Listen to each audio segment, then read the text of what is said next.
روزنامہ حیدر راولپنڈی 13 جنوری 1999۔ منظور چنیوٹی اوچھے ہتھ کنڈوں پر اتر آئے ہیں، انہوں نے ایک جھوٹا مقدمہ درج کرایا ہے۔ مقامی انتظامیہ اور پولیس منظور چنیوٹی کی نازیبہ الفاظ پر مبنی تقاریر سے خوف زدہ ہو کر جان بوجھ کر بے گناہ لوگوں کو جھوٹے مقدمات میں ملوث کر رہی ہے۔ متفقہ قرارداد بار ایسوسی ایشن چنیوٹ، یعنی جس جگہ کہ یہ ہیں اور جس کے فخر کے ساتھ جس کے نمائندہ بنتے ہیں، وہاں کی بار ایسوسی ایشن کی متفقہ قرارداد ہے۔ منظور چنیوٹی اور اس کے بیٹے کے خلاف 182 تے پے کے تحت کارروائی عمل میں لائی جائے اور منظور چنیوٹی کو تحفظ امن عامہ کے تحت فوری طور پر گرفتار کیا جائے۔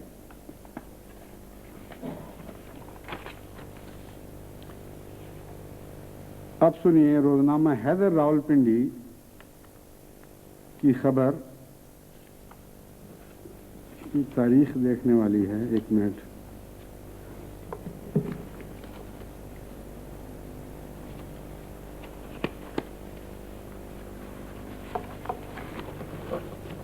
میں نے ان کو تاکید کی تھی کہ وہ تمام خبریں جو ایسی ہیں وہ مباہلے کے بعد کی ہونی چاہیے، پہلے کی نہیں، اس لیے میں احتیاطاً چیک کر رہا ہوں۔ یہ بڑا ذمہ داری کا کام ہے، کہیں خدا نخواستہ کوئی تاریخ کی غلطی نہ ہو جائے۔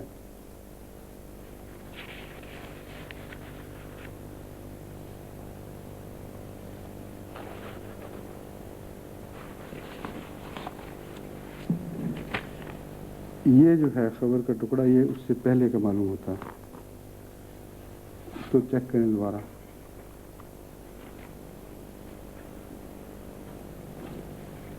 جہاں تک عمومی طور پر ان علماء کا تعلق ہے جو بڑے کر و فر کے ساتھ انتخابات میں حصہ لے رہے تھے اور ایسے ایسے مقامات سے حصہ لے رہے تھے جہاں تاریخی طور پر وہ پہلے منتخب ہوتے چلے آئے تھے اور یوں معلوم ہوتا تھا کہ وہ مقامات ان کی جاگیریں ہیں، مثلا کراچی، حیدرآباد اور بہت سے ایسے مقامات ہیں جہاں کے مسلسل پاکستان کے بننے کے بعد مولویوں کا اثر بڑھتا رہا اور بعض ایسی سیٹیں تھیں جن پر وہ ہمیشہ سے قابض ہوئے چلے آ رہے تھے۔ انتخابات کے بعد روزنامہ حیدر راولپنڈی 27 نومبر 1988 کو یہ خبر شائع ہوئی،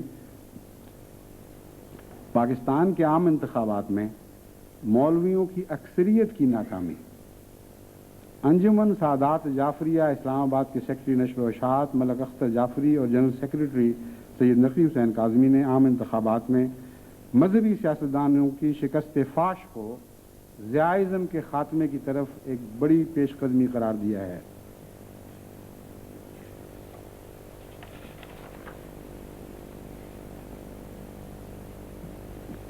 کچھ اقتباسات میں نے چنے تھے وہ بھول گئے ہیں پیش کرنا، پھر بعد میں سے کبھی۔ وہ رائٹر وغیرہ کی خبریں تھیں جس میں تبصرہ کیا گیا تھا کہ ان انتخابات میں کیا ہوا ہے، اور ضیاء-ازم کے متعلق کہا گیا تھا کہ 3 مہینے کے اندر اندر ضیاء کا نام و نشان مٹ گیا ہے۔ وہ مجھے دکھائی نہیں دے رہی کہیں۔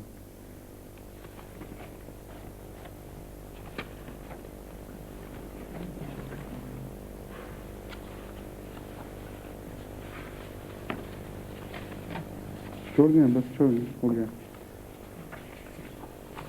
کوئی حرج نہیں، وہ ہو گیا، کافی ہو گیا، وقت بھی زیادہ ہو گیا اب۔ تو میں آپ کو یہ بتانا چاہتا ہوں کہ اللہ تعالیٰ کے فضل کے ساتھ مباہلے کا جو پہلا راؤنڈ ہے، یعنی وہ سال جو آج ختم ہو رہا ہے، اور وہ چیلنج جو ہم نے دیا تھا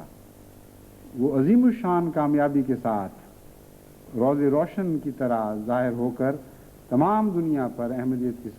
سچائی کو روشن کر رہا ہے۔ اس سچائی کے نور کو بڑھانے میں آپ نے بھی کچھ کام کرنا ہے، اور وہ ہے آپ کی نیکی، آپ کا تقوی، آپ کی دعائیں۔ یہ وہ سورج نہیں ہے جو نکلنے کے بعد پھر ایک وقت کے بعد مدھم پڑا کرتے ہیں۔ جو سچائی کے نشان کے طور پر خدا کی طرف سے سورج اگرا کرتے ہیں، وقت کے ساتھ ان کی روشنی بڑھتی رہتی ہے اور ان کا نور پھیلتا چلا جاتا ہے۔ وہ نشانات جو حضرت اقدس محمد مصطفیٰ صلی اللہ علیہ وآلہ وسلم کے زمانے میں کور باطن دشمن نزدیک سے نہیں دیکھ سکتے تھے، اور جن کی شہرت زیادہ سے زیادہ مکے کے ارد گرد تک پہنچی تھی،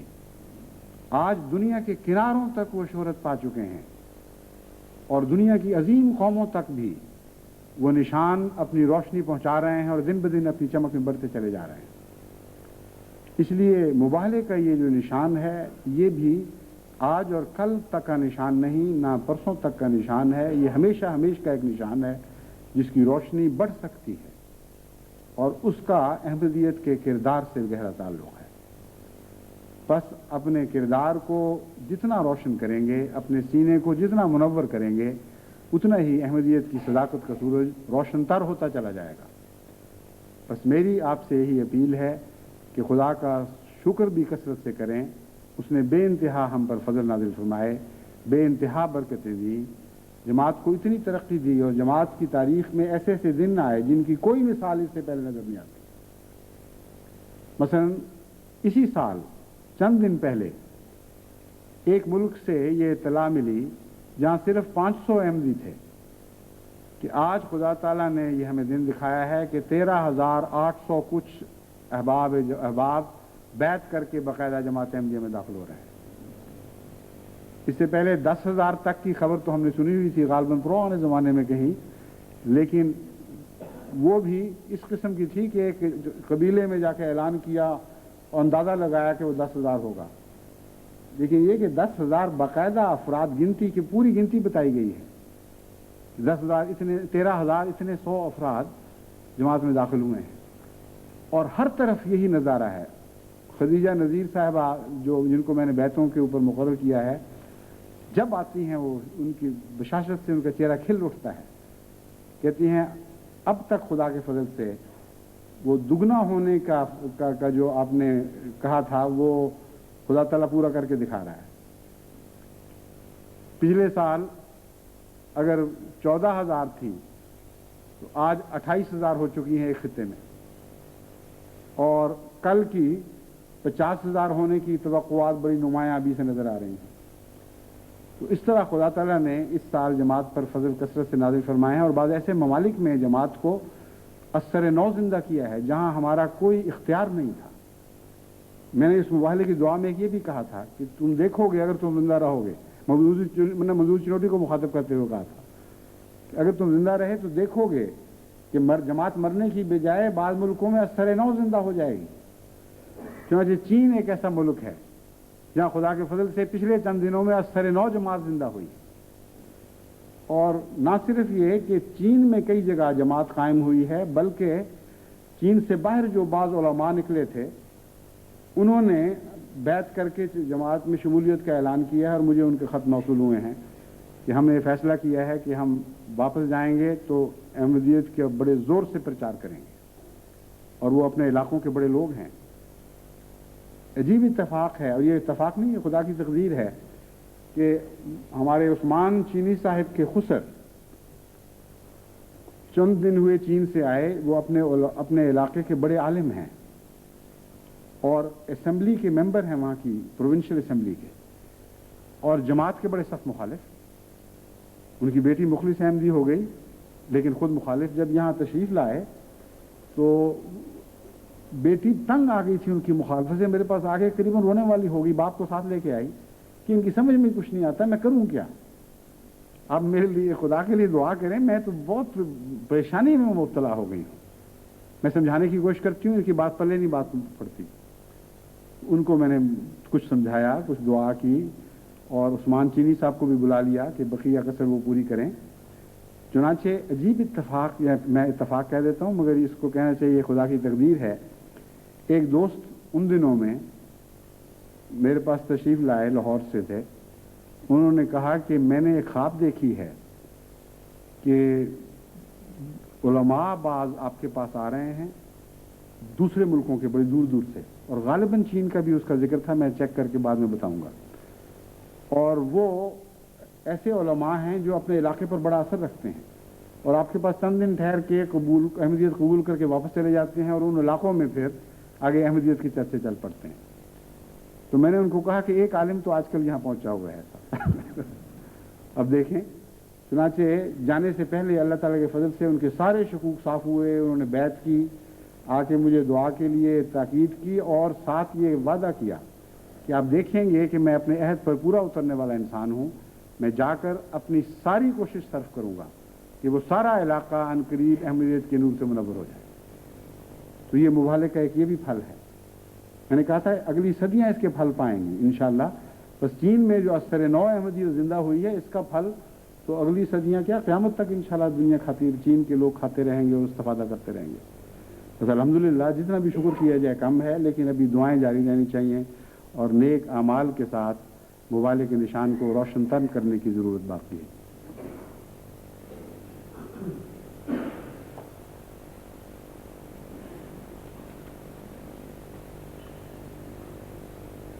الحمدللہ